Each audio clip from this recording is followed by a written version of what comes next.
Hello again, everyone. This is still April the 15th, 2021, and the third day of IR 5781 on the Hebrew calendar. And now we are starting the book of Joshua, which is called Yehoshua in Hebrew.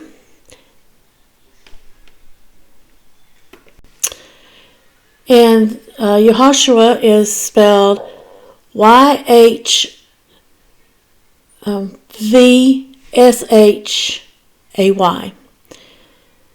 So that's the Hebrew letters are Yud, Hey, Vav, Shin, Ayin. And one interesting little note about this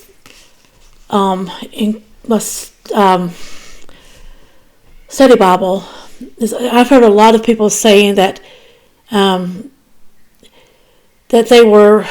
Exodus took place during the Pharaoh talked about in there was actually Ramses, because it says that the cities were named Ramses. Well, you can't go by that, because that's just letting them know when a place is that they know about at the time that it was being written, that they could identify it with, because if they used the original name, they would not know where that was talking about. Just like, let's see, for example, the land of Kentucky, or the state of Kentucky, that was called the Dark and Bloody Ground. That's what the Indians called it. So if I was to talk to you about a place, and I was saying, well, it happened in the Dark and Bloody Ground, you would have no idea where that was at. But if I say, well, it happened in Kentucky, you would know where that was at. So I could be saying, well, back in the year 1200 and whatever, this happened in Kentucky. You wouldn't know where, then that doesn't, Kentucky was not Kentucky at that time. Well, just like West Virginia and Virginia, they, things that are, the parts that are considered West Virginia now, if I talk about a city that's in West Virginia, but it was back before the Civil War, to let you know, give you an idea of what part of the country I'm talking about, I would say West Virginia. But it was actually Virginia up until the time of the Civil War. So, but the study Bible here verifies what I have said, that since some archaeological evidence indicates that the conquest took place about 1250 BCE, which would place Exodus under the reign of Ramses II, who built the city of Ramses.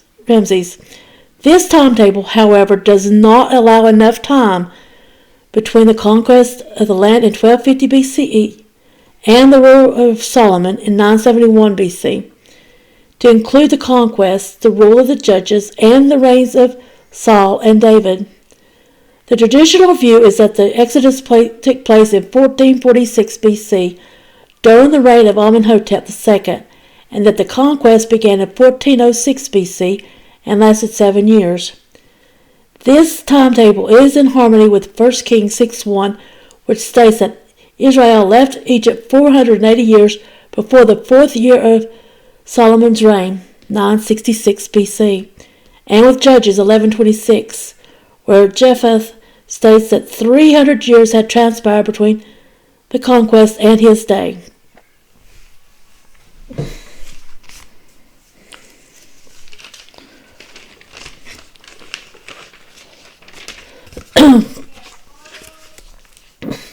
So starting in verse 1 of chapter 1, the book of Yehoshua. After the death of Moshe, the servant of Adonai said to Yehoshua, the son of Nun, Moshe's assistant, Moshe, my servant, is dead. So now get up and cross over this Jordan, you and all the people, to the land I am giving to them, the people of Israel. I am giving you every place you will step on the sole of your foot, as I said to Moshe. All the land from the desert and the Lebanon to the great river, the Euphrates River, all the land of the Hittite, and on to the great sea in the west will be your territory. No one will be able to withstand you as long as you live. Just as I was with Moshe, so I will be with you. I will neither fail you nor abandon you. Be strong, be bold, for you will cause this people to inherit the land I swore to their fathers I would give them. Only be strong and very bold in taking care to follow all the Torah which Moshe my servant ordered you to follow. Do not turn from it either to the right or to the left. Then you will succeed wherever you go. Yes, keep this book of the Torah on your lips and meditate on it day and night, so that you will take care to act according to everything written in it. Then your undertakings will prosper and you will succeed. Have I not ordered you? Be strong, be bold. So don't be afraid or downhearted, because Adonai your God is with you wherever you go. Yahushua instructed the officials of the people to go through the camp and order the people, prepare provisions, because in 3 days you will cross this Jordan to go in and take possession of the land Adonai your God is giving you. To the Reubeni, the Gadai, and the half-tribe of Manasseh, Yahushua said, Remember what Moshe the servant of Adonai ordered you. Adonai your God has let you rest and will give you this land. Your wives, your little ones, and your livestock will stay in the land Moshe gave you on the east side of the Jordan, but you are to cross over armed as a fighting force ahead of your brothers, to help them, until Adonai allows your brothers to rest, as he has allowed you, and they too have taken possession of the land Adonai your God is giving them. At that point, you will return to the land which is yours, and possess it, the land Moshe the servant of Adonai gave you in Ever HaYarden, to the east, toward the sunrise. They answered Yahushua, We will do everything you have ordered us to do, and we will go wherever you send us. Just as we listened to everything Moshe said, so will we listen to you. Only may Adonai your God be with you as he was with Moshe. If anyone rebels against your order and doesn't heed what you say and every detail of your order, he will be put to death. Just be strong, be bold. Chapter 2. Yahushua the son of Nun secretly sent 2 spies from Shittim with these instructions. Go, inspect the land in Jericho. They left and came to the house of a prostitute named Rahab, where they spent the night. The king of Jericho was told about it. Tonight, some men from Israel came here to reconnoiter the land. The king of Jericho sent a message to Rahab. Bring out the men who came to you and are staying in your house, because they have come to reconnoiter all the land. However, the woman, after taking the 2 men and hiding them, replied, Yes, the men did come to me, but I didn't know where they had come from. The men left around the time when they shut the gate, when it was dark. Where they went, I don't know, but if you chase after them quickly, you will overtake them.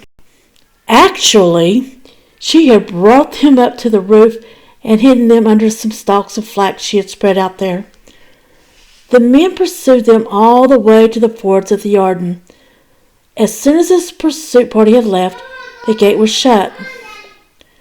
The 2 men had not yet lain down when she returned to the roof, and said to them, I know that Adonai has given you the land. Fear of you has fallen on us. Everyone in the land is terrified at the thought of you. We've heard how Adonai dried up the water in the sea of Suph ahead of you when you left Egypt, and what you did to the 2 kings of the Emorah on the other side of the Jordan, Sihon and Og, that you completely destroyed them. As soon as we heard it, our hearts failed us. Because of you, everyone is in a state of depression. For Adonai your God, He is God in heaven above and on the earth below. So please, swear to me by Adonai that, since I have been kind to you, you will also be kind to my father's family.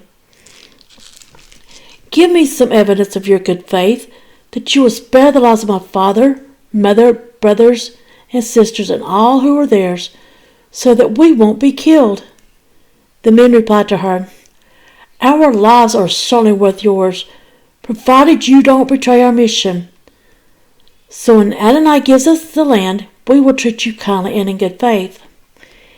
Then she lowered them by a rope through the window, since her house abutted the city wall. Indeed, was actually built into it. She told them, Head for the hills so that the pursuit party won't get their hands on you, and hide yourselves there for 3 days until the pursuers have returned. After that, you can go on your way. The men said to her, We will not be guilty of violating the oath you made us swear, provided that when we enter the land, you tie this piece of scarlet cord in the window you let us down from. And you gather together in your house your father, mother, brothers, and your father's entire household. If anyone goes out the doors of your house into the street, he will be responsible for his own blood, and we will be guiltless. But everyone who stays with you in the house, we will be responsible for his blood if anyone lays a hand on him. However, if you say a word about this business of ours, then we will be free of your oath that you made us swear. According to your words, so be it, she said, and sent them away. As they departed, she tied the scarlet cord in the window. And we know that this is the same Rahab that is mentioned in the genealogy of Jesus. They left, arrived in the hills, and stayed there 3 days until the pursuers had returned. The pursuers had searched for them all the way, but hadn't found them. Then the 2 men returned. Descending from the hills, they crossed over and came to Joshua, the son of Nun, and reported everything that had happened to them. Truly Adonai has handed over all the land to us, they told Joshua. Everyone in the land is terrified that we're coming. Chapter 3. Joshua got up early in the morning, and they left Shittim and came to the Jordan, he with all the people of Israel. They camped there before crossing. After 3 days, the officials circulated through the camp and gave the people these orders. When you see the ark for the covenant of Adonai your God and the Kohanim, who are Leviim, carrying it, you are to leave your position and follow it. But keep a distance between yourselves of it. Keep a distance between yourselves and it of about 1,000 yards. Don't come any closer, so that you will understand which way to go, because you haven't gone this way before. Joshua said to the people, Consecrate yourselves, because tomorrow Adonai is going to work wonders among you. Then Joshua said to the Kohanim, Take the ark for the covenant and go on ahead of the people. They took the ark for the covenant and went ahead of the people. Adonai said to Joshua, Starting today I will make you great in full view of all Israel, so that they will know that just as I was with Moshe, so I will be with you. Now you are to order the Kohanim carrying the ark for the covenant as follows. When you come to the edge of the Jordan River, you are to stop in the Jordan itself.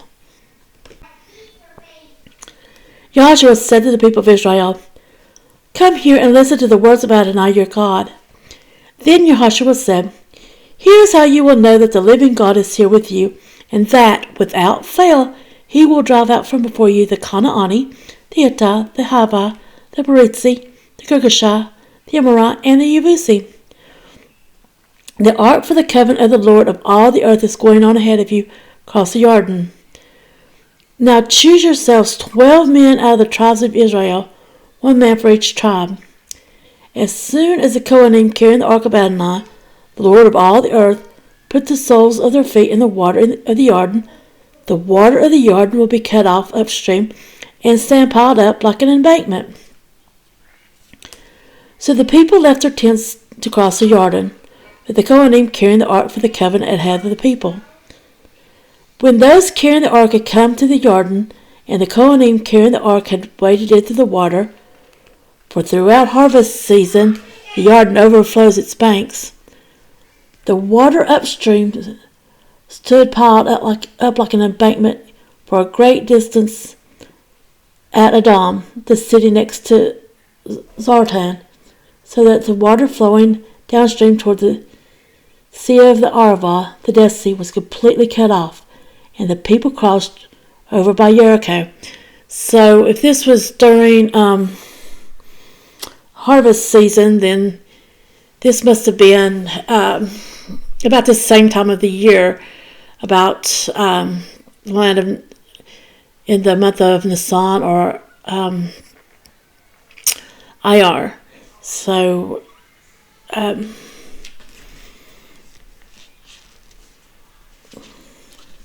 but more than likely in the month of Nisan, because I would say that since they wandered for 40 years, that it was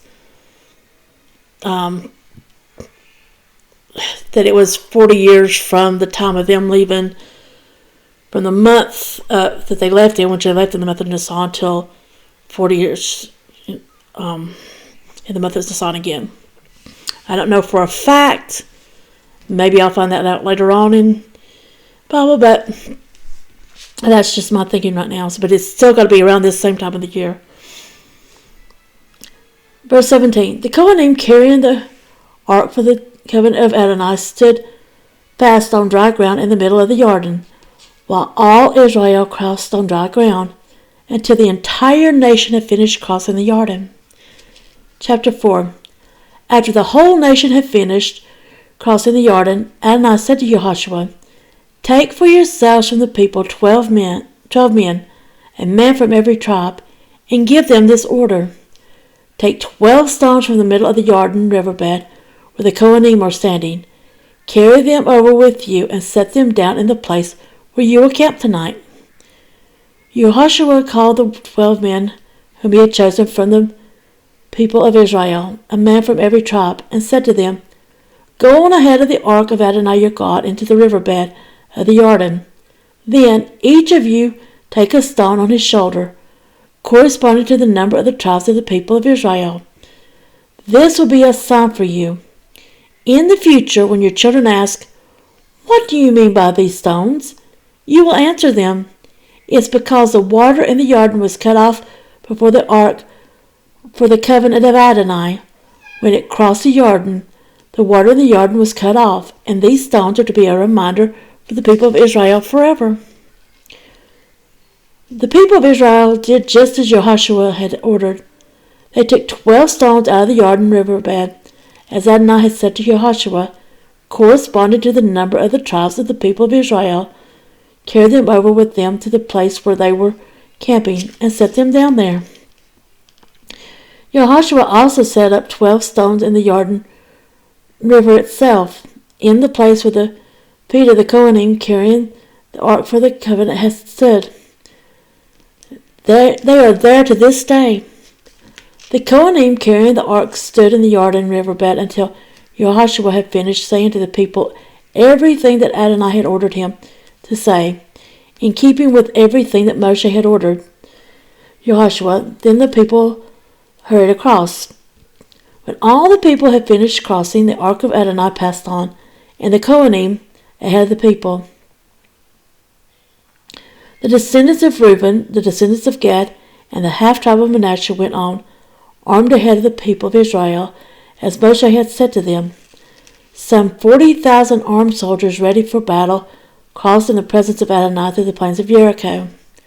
That day Adonai made Yehoshua great and full view of all Israel. They were in awe of him, just as they had been in awe of Moshe all his life. Adonai said to Joshua, order the Kohanim carrying the ark for the testimony to come up out of the Jordan. So Joshua ordered the Kohanim, come up out of the Jordan. The Kohanim carrying the ark for the covenant of Adonai came up from the Jordan riverbed, and as soon as the soles of the feet of the Kohanim touched the dry ground, the water of the Jordan returned to its place, and the river overflowed its banks as it had before. The people came up out of the Jordan on the 10th day of the first month and camped at Gilgal. So I was right. So this was actually in the month of Nisan. By the eastern boundary of Jericho, those 12 stones which they took out of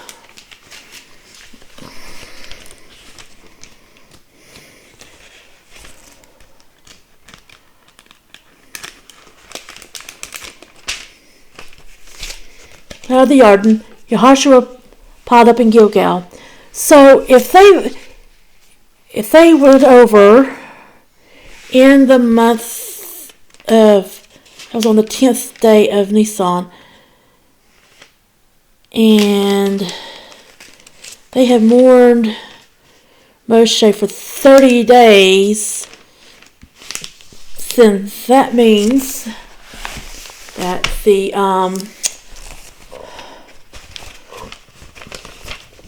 and I could probably sit down and figure it out exactly, maybe. I'm not going to write it this time. That the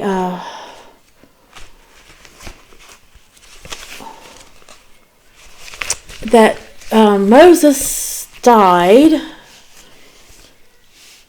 in the month of Adar. Maybe Shabbat,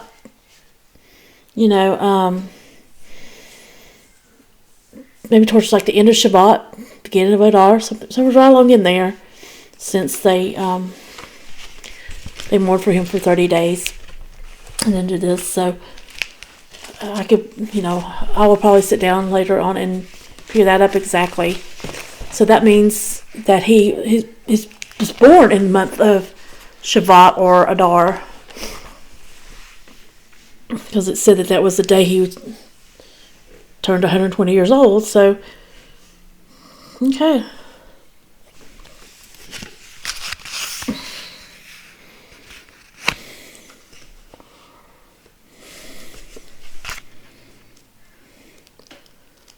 So now I have forgotten where I left off.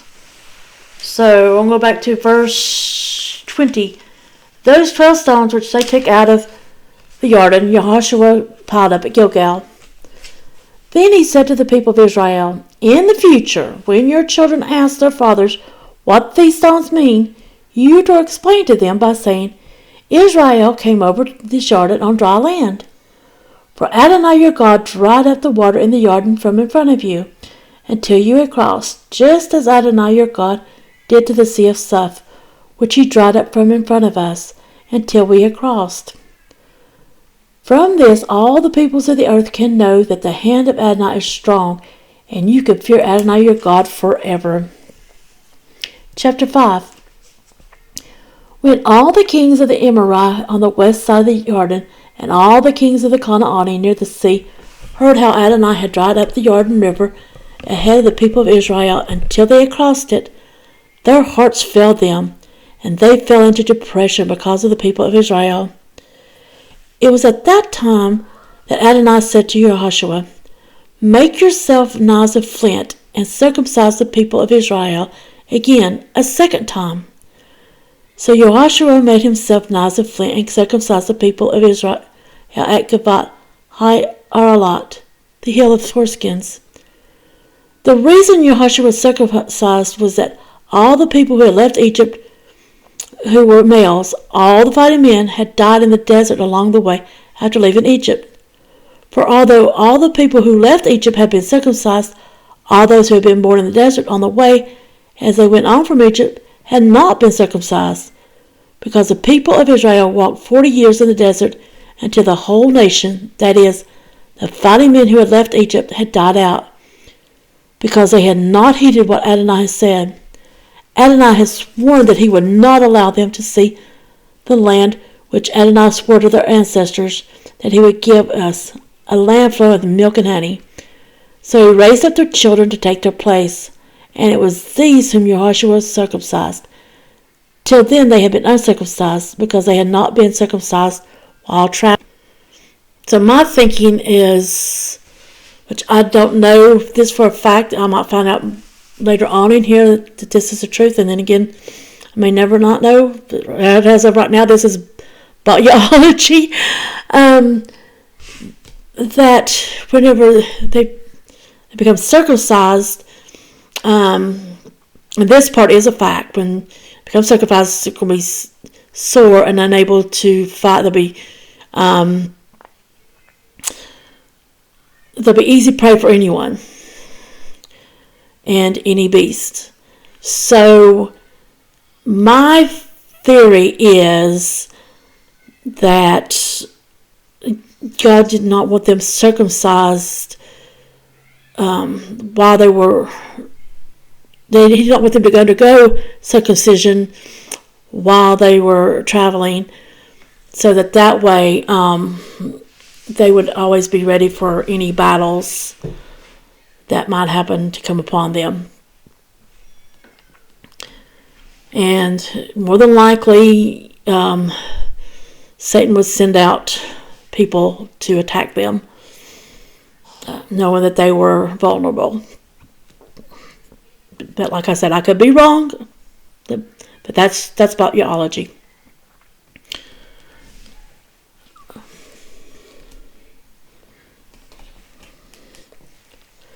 When all the nation had been circumcised, every one of them, they stayed where they were in camp until they had healed. Adonai said to Yahushua, "Today I have rolled off from you the stigma of Egypt."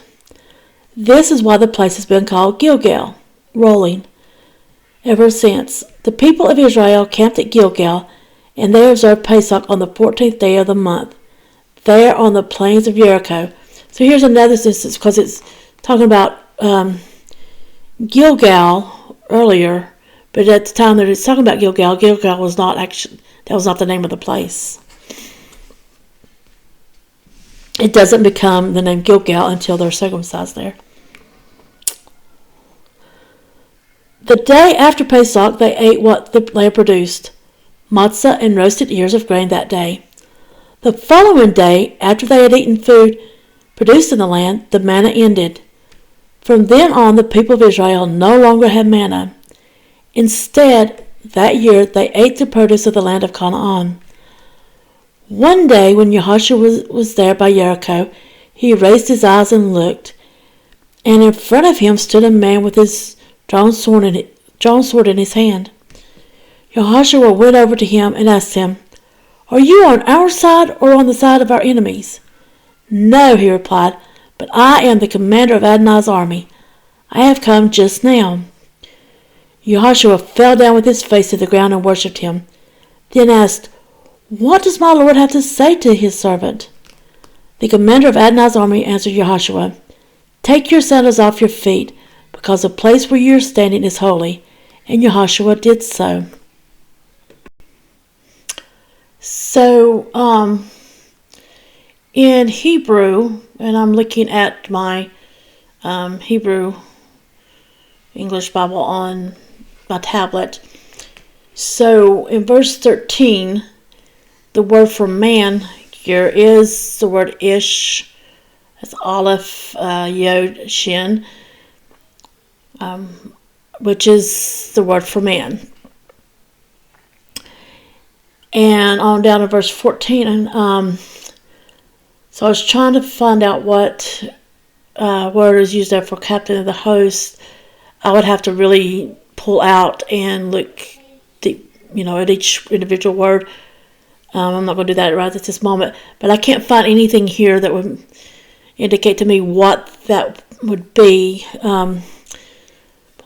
Because like before, whenever it said the angel of Adonai, I found that King Yehevaveh, which to me would mean Yeshua. I'm not 100% positive on that, but So it was Melech Yad-Heh-Vav-Heh was what it said, which is King Yad-Heh-Vav-Heh.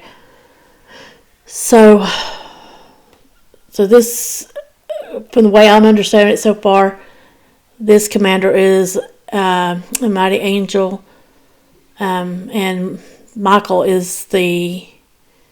I'm thinking that Michael is the archangel. I'm just thinking off the top of my head right now. I have to pull that out and look. But it's either Michael or Gabriel that's like the mighty archangel, which is a warrior angel. So this is probably one of those two instead of Yeshua. But it could have been Yeshua. Or it could have been another archangel. I'm not sure. So whenever I do my deep research on this book, then I will be able to give you the answer. So, chapter 6. Jericho had completely barricaded its gates against the people of Israel. No one left, and no one entered. And I said to Yehoshua, I have handed Jericho over to you, including its king and his warriors. You are to encircle the city with all your soldiers and march around it once. Do this for 6 days. 7 Kohanim are to carry 7 shofars in front of the ark. And notice that's the shofar, which is the ram's horn. It's not the hammered out trumpets that they made earlier in the desert. On the 7th day you are to march around the city 7 times, and the Kohanim will blow the shofars. Then they are to blow a long blast on the shofar. On hearing the sound of the shofar, all the people are to shout as loudly as they can, and the wall of the city will fall down flat. Then the people are to go up into the city, each one straight from where he stands. So I'm going to play you a shofar sound off of YouTube.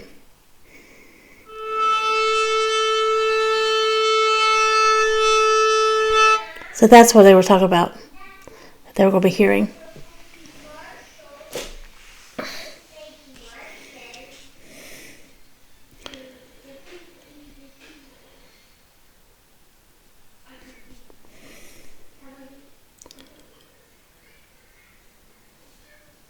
Let me go back because I lost my place. Verse 5. Then they are to blow a long blast on the shofar. On hearing the sound of the shofar, all the people are to shout as loudly as they can, and the walls of the city will fall down flat. Then the people are to go up into the city, each one straight from where he stands. Yehoshua the son of Nun called the Kohanim and told them, Take up the ark for the covenant, and have 7 Kohanim carrying 7 shofars ahead of the ark of Adonai. To the people he said, Move on, encircle the city, and have the army march ahead of the ark of Adonai. When Yehoshua had spoken to the people, the 7 Kohanim carrying the 7 shofars for Adonai passed on and blew the shofars, with the ark of the covenant of Adonai following them. The fighting men went ahead of the Kohanim, blowing the shofars, while the rear guard marched after the ark, with incessant blowing on the shofars. Yehoshua gave this order to the people. Don't shout. Don't let your voice be heard. Don't let a single word out of your mouth until the day I tell you to shout. Then you will shout. So we had the ark of Adonai make a circle around the city, going around it once. Then they returned to camp and stayed in the camp. The next morning Yehoshua got up early, and the Kohanim took up the ark of Adonai. The 7 Kohanim carrying the 7 shofars ahead of the ark of Adonai went on, continually blowing on their shofars, with the fighting men marching ahead of them, and the rear guard following after the ark of Adonai. All the while blowing on the shofars was incessant. The second day they went around the city once and returned to camp. They did the same for 6 days. On the 7th day they got up early at sunrise and went around the city in the same way 7 times. That was the only day they encircled the city 7 times. The 7th time, when the Kohanim blew on their shofars, Yehoshua said to the people, Shout, because Adonai has given you the city. But the city and everything in it is to be set aside for Adonai, and therefore to be destroyed completely. Only Rahab the prostitute is to be spared, she and everyone with her in her house, because she hid the messengers we sent. So you keep clear of everything reserved for destruction. If you bring a curse on yourselves by taking anything set aside to be destroyed, you will bring a curse on the whole camp of Israel, and cause great distress there. All the silver and gold and all the brass and iron utensils are to be separated out for Adonai and added to the treasury of Adonai. So the people shouted with the shofars blowing. When the people heard the sound of the shofars, the people let out a great shout, and the wall fell down flat, so that the people went up into the city, each one straight ahead of him, and they captured the city. They completely destroyed everything in the city with the sword, men and women, young and old, cattle, sheep, and donkeys. Jehoshua said to the 2 men who had reconnoitered the land, "Go into the prostitute's house and bring the woman out with all that she has, as you swore to her." The young men, the spies, went in and brought out Rahab with her father, mother, brothers, and all she had. They brought out all her relatives and put them safely outside the camp of Israel. Then they burned the city to ashes with everything in it, except for the silver, the gold, and the brass and iron utensils, which they put in the treasury of the house of Adonai. But Jehoshua spared Rahab the prostitute, her father's household, and everything she had, and she has continued living with Israel from then until now, because she hid the messengers Jehoshua had sent to reconnoiter Jericho. Jehoshua then made the people take this oath: "A curse before Adonai on anyone who rises up and rebuilds this city of Jericho. He will lay its foundation with the loss of his firstborn son, and set up its gates with the loss of the youngest son." So Adonai was with Jehoshua, and people heard about him throughout the land.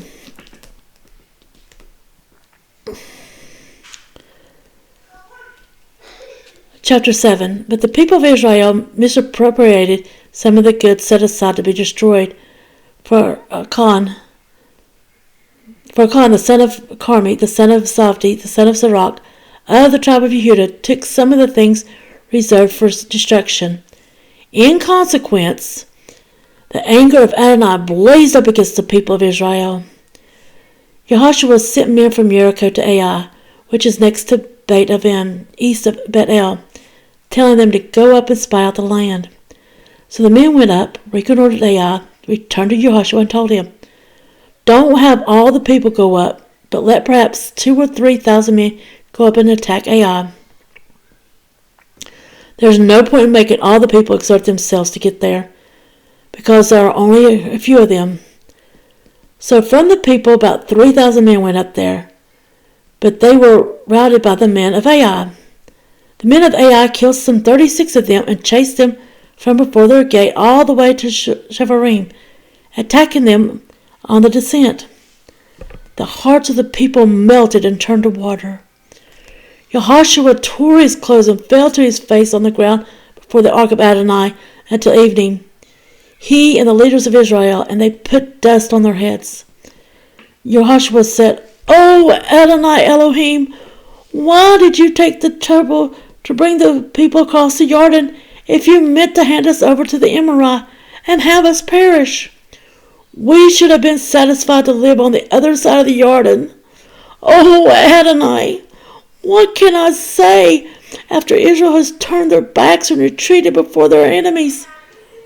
For when the Canaanite and the other people living in the land hear about it, they will surround us and wipe us off the face of the earth. What will you do then to save the honor of your great name?" Adonai said to Jehoshua, "Stand up. Why are you lying there face down? Israel has sinned. Yes, they have violated my covenant, which I commanded them. They have taken some of what was to have been set aside for destruction. They have stolen it, lied about it, and put it with their own things. This is why the people of Israel cannot stand before their enemies. They turn their backs on their enemies, because they have come under a curse. I won't be with you any more unless you destroy the things meant for destruction that you have with you. So get up, consecrate the people, and say, consecrate yourselves in preparation for tomorrow. For here is what Adonai, the God of Israel, says. Israel, you have things under the curse of destruction among you, and you will not be able to stand before your enemies until you remove the things that were to have been destroyed from among you. Therefore, tomorrow morning you are to come forward, one tribe at a time. The tribe Adonai takes is to come forward, one family at a time. The family Adonai takes is to come forward, one household at a time. And the household Adonai takes to come forward, one person at a time. The person who is caught with things in his possession that were reserved for destruction is to be burned to ashes, he and everything he has, because he has violated the covenant of Adonai and has committed a shameful deed in Israel. So Yehoshua got up early in the morning and had Israel come forward, one tribe at a time, and the tribe of Judah was taken. He had the families of Yehuda come forward and took the family of the Zarki. He had the Zarki family come forward by household leaders, and Zavdi was taken. He had his household come forward, one person at a time, and Achan, the son of Carmi, the son of Zavdi, the son of Zerach, of the tribe of Yehuda, was taken. Yehoshua said to Achan, My son, swear to Adonai, the God of Israel, that you will tell the truth and confess to him. Tell me now, what did you do? Don't hide anything from me. Achan answered Yehoshua, It is true. I have sinned against Adonai, the God of Israel.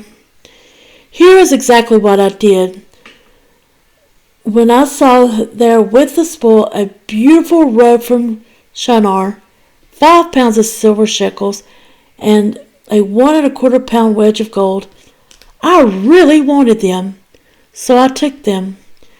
You will find them hidden in the ground inside my tent, with the silver underneath.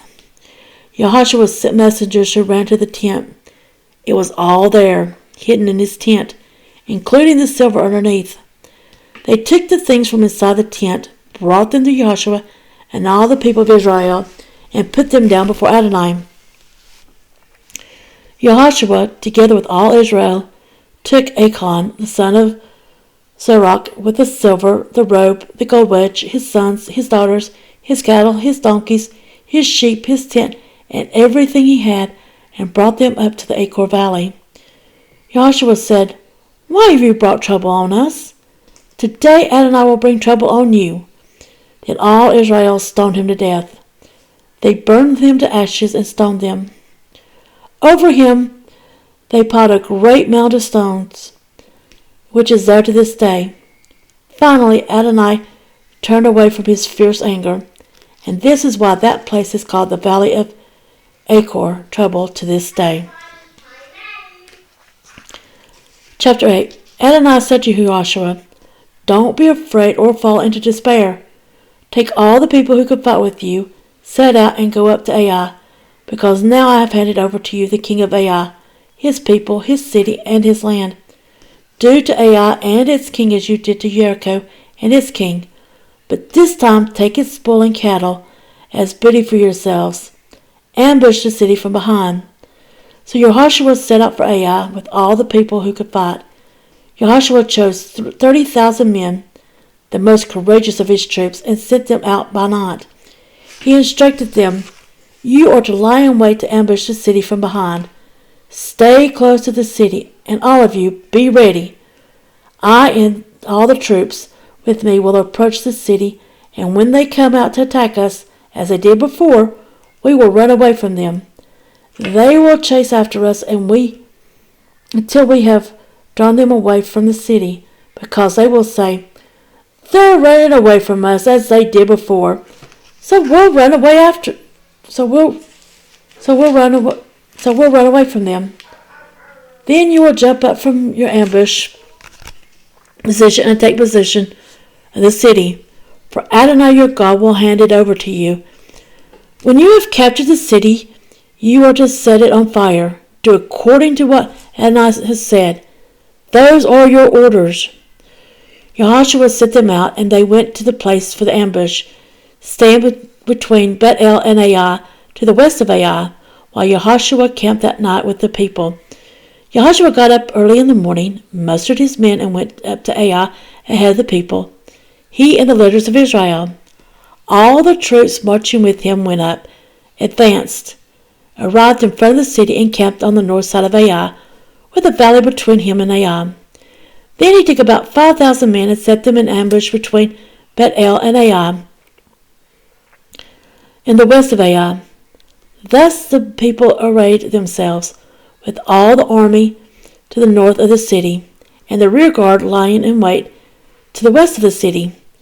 Yahushua spent that night in the valley. The king of Ai saw this, so the men in the city hurried out early in the morning to battle against Israel, he and all his people, at a meeting place facing the Arava. But he was unaware that behind the city an ambush had been laid against him. Yahushua and all Israel made as if they had been defeated before them, and ran off on the road to the desert. All the people in Ai were summoned together to pursue them. So they chased Yahushua and were drawn away from the city. Not a man was left in Ai or Bet-El who had not gone after Israel, pursuing Israel as they left the city wide open. Then Adonai said to Yahushua, "Point the spear in your hand toward Ai, because I will hand it over to you." Yahushua pointed the spear in his hand toward the city. The men in ambush jumped up quickly from their place. The moment he stretched out his hand, they ran, entered the city, and captured it, and they hurried to set the city on fire. When the men of Ai looked behind them, they saw it. There was the smoke from the city rising to the sky, and they had no power to flee this way or that, at which point the people who had run off toward the desert turned back on the pursuers. When Yahushua and all Israel saw that the ambush had captured the city, and that the smoke of the city was going up, they turned back and slaughtered the men of Ai, while the others came out of the city against them too, so that they were surrounded by Israel, with some on this side and some on that side. They attacked them, allowing none to remain or escape. But they took the king of Ai alive and brought him to Yahushua. When Israel had finished slaughtering all the inhabitants of Ai in the countryside, in the desert where they had pursued them, and they had all fallen, consumed by the sword, then all Israel returned to Ai and defeated it with the sword. 12,000 men and women fell that day, every one in Ai. For Yahushua did not withdraw his hand, which he had used to point the spear, until he had utterly destroyed all the inhabitants of Ai. Only the livestock and the spoil of that city did Israel take as booty for themselves, in keeping with the order Adonai had given Yahushua. So Yahushua burned down Ai and turned it into a tell forever. Remember, a tell is a mound. So that it remains a ruin to this day. The king of Ai he hanged on a tree until evening. At sundown, Yahushua gave an order. So they took his carcass down from the tree, threw it at the entrance of the city gate, and piled on it a big heap of stones, which is there to this day. Then Yahushua built an altar to Adonai, the God of Israel, on Mount Aval, as Moshe the servant of Adonai had ordered the people of Israel to do. This is written in the book of the Torah of Moshe. An altar of uncut stones that no one had touched with an iron tool. On it they offered burnt offerings to Adonai and sacrificed peace offerings. He wrote there on the stones a copy of the Torah of Moshe, inscribing it in the presence of the people of Israel. Then all Israel, including their leaders, officials, and judges, stood on either side of the ark, in front of the Kohanim, who were Leviim, and who carried the ark for the covenant of Adonai. The foreigners were there along with the citizens. Half of the people were in front of Mount Gerizim, and half of them in front of Mount Aval, as Moshe, the servant of Adonai, had ordered them earlier in connection with blessing the people of Israel. After this, he read all the words of the Torah, the blessing and the curse, according to everything written in the book of the Torah.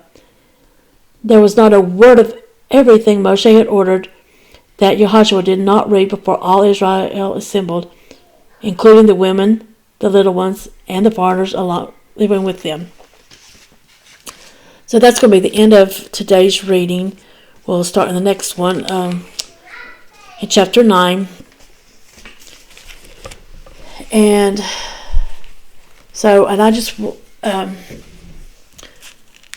ask again that you just please hit the like, subscribe, and notification button so that you'll be notified of any future videos that I have. And I will look more deeply into this, but I'm wondering if Tel Aviv is where Ai used to be. Because Aviv, Tel means mount. Aviv was originally the name of the month of Nisan. So that would make sense for if it was done in the month of Aviv. But like I said, I will look more deeply into that, and we'll try to find that out tonight and let you know in the next video. So have a great, wonderful, and blessed rest of your day. Bye-bye.